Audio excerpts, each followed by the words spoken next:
Welcome to The Explainer. Today we're looking at a story of absolute mechanical genius, unparalleled luxury, and just incredibly bad timing. We're talking about the launch of the most powerful, expensive car in American history, which rolled out mere months before the worst economic crash of the modern era. It's the story of the legendary Duesenberg Model J. To really wrap your head around how far ahead of its time this machine was, consider this number: 265. That's the staggering horsepower the Duesenberg Model J pumped out when it debuted back in 1928. To put that into perspective for you, this was an era when most vehicles on the road were struggling just to safely hit highway speeds.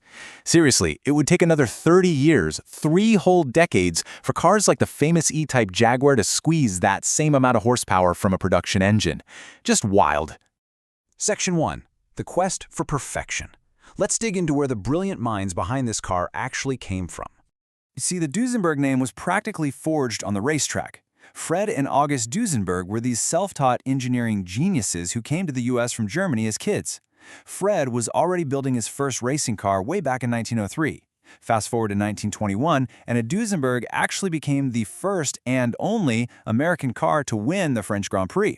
And their run in the 1920s, absolutely legendary. We're talking Indy 500 wins in 1924, 25, and 27. But here's the catch. Despite completely dominating the racing world, their passenger car, the Model A, was really struggling. Sales were slumping, and it led them straight into financial ruin. And that right there is exactly where businessman Erich Cord steps into the picture, buying up the bankrupt company in 1926. As soon as Cord took over, he handed Fred Duesenberg a massive, almost impossible mandate: design the best car in the world. That was it. Cord challenged him to create a grand touring chassis that would be the ultimate American answer to European luxury giants. You know, the Rolls-Royces, the Mercedes-Benzes, Hispano-Suiza, Isotta Fraschini. For Cord, money was quite literally no object. The only goal was pure, unadulterated excellence. Section 2. Engineering an automotive masterpiece. And Fred absolutely delivered on that mandate. When they finally pulled the cover off the Model J at the 1928 New York Auto Show, the public was just blown away. Fred took everything he learned from those Indy 500 victories and built this massive 6.9-liter straight-8 engine. It had dual chain-driven overhead camshafts, 4 valves per cylinder. He even engineered these crazy vibration-dampening cartridges filled with actual mercury to absorb the shaking of that massive crankshaft. It absolutely dwarfed its closest American rival, the Pierce Arrow, which topped out at a modest 115 horsepower. The Model J's 265 horsepower gave it a top speed of 116 miles per hour in 1928. But the engineering wasn't just hiding under the hood. Sitting in the driver's seat was like looking at science fiction for the 1920s.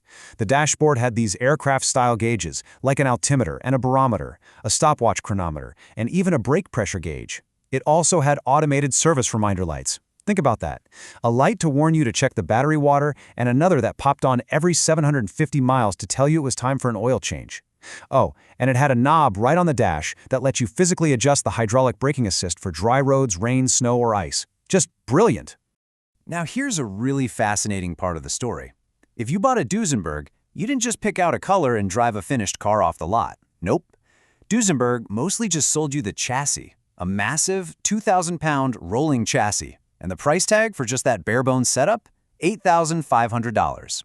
The ultra-rich buyers would then take that chassis and ship it off to artisan coach builders, companies like Derham, Murphy, LeBaron, or Rolston.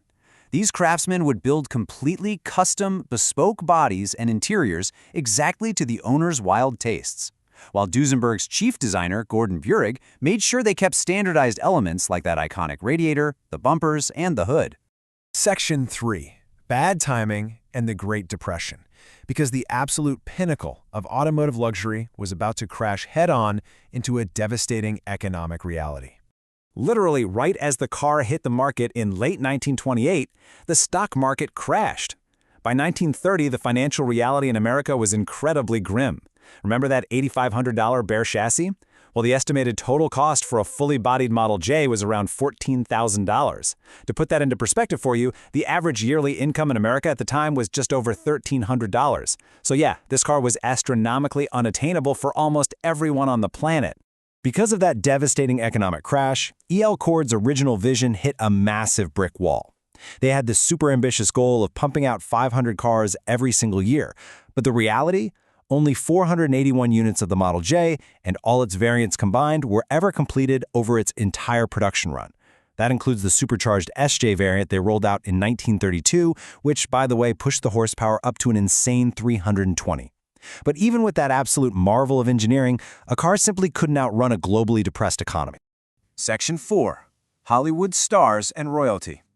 Let's look at who managed to actually buy these magnificent machines while the Great Depression was ravaging the country. The Model J quickly became the ultimate, undisputed symbol of wealth, glamour, and power. It found its way into the incredibly exclusive garages of European royalty, titans of industry like Howard Hughes and William Randolph Hearst, and of course, the Hollywood elite. We're talking huge stars. Actors like Gary Cooper and Clark Gable didn't just own them, they drove the only two 400-horsepower short-wheelbase SSJ convertibles ever made, and rumor has it they used to actually race them against each other up in the Hollywood Hills. It was literally the quintessential status symbol of the era. But it wasn't just a physical status symbol for the ultra-wealthy. It actually became a cultural phenomenon for everyday people, too. The superlative engineering, that jaw-dropping price tag, the sheer physical presence of this massive car, it literally changed the American lexicon. It inspired the famous slang phrase, "It's a doozy." People started using it to describe anything that was just extraordinarily impressive, beautiful, or totally one of a kind. Section 5. $1 Million Legacy. How it became an immortal automotive treasure. Somehow, the company miraculously kept itself afloat through the absolute darkest, worst years of the Depression, relying entirely on that tiny pool of wildly wealthy clients. But eventually, time ran out. E.L. Cord's empire officially folded in 1937.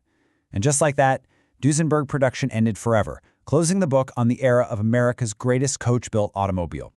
But as you probably guessed, the story definitely doesn't end in 1937. Today, surviving Model Js, especially the ones that still have their original chassis, engine, and coachwork, are the absolute crown jewels of classic car collecting. The numbers are staggering. A 1929 Murphy sports sedan fetching nearly $1 million, a 33 convertible coupe going for almost $2.7 million. And then you have the breathtaking 1931 Whittle coupe commanding an unbelievable $10.3 million at auction. These multi-million-dollar price tags completely dwarf their original, already astronomical prices. Which brings us to our final thought for today. Was the Duesenberg Model J a commercial failure, or was it the most successful pursuit of perfection in automotive history? It really leaves you wondering, doesn't it? Is a car born at the absolute worst possible moment in economic history remembered so fondly today precisely because it dared to be perfect when the rest of the world was falling apart? What do you think? Thank you so much for joining me for this explainer, and remember to always keep questioning the history behind the machines that move us.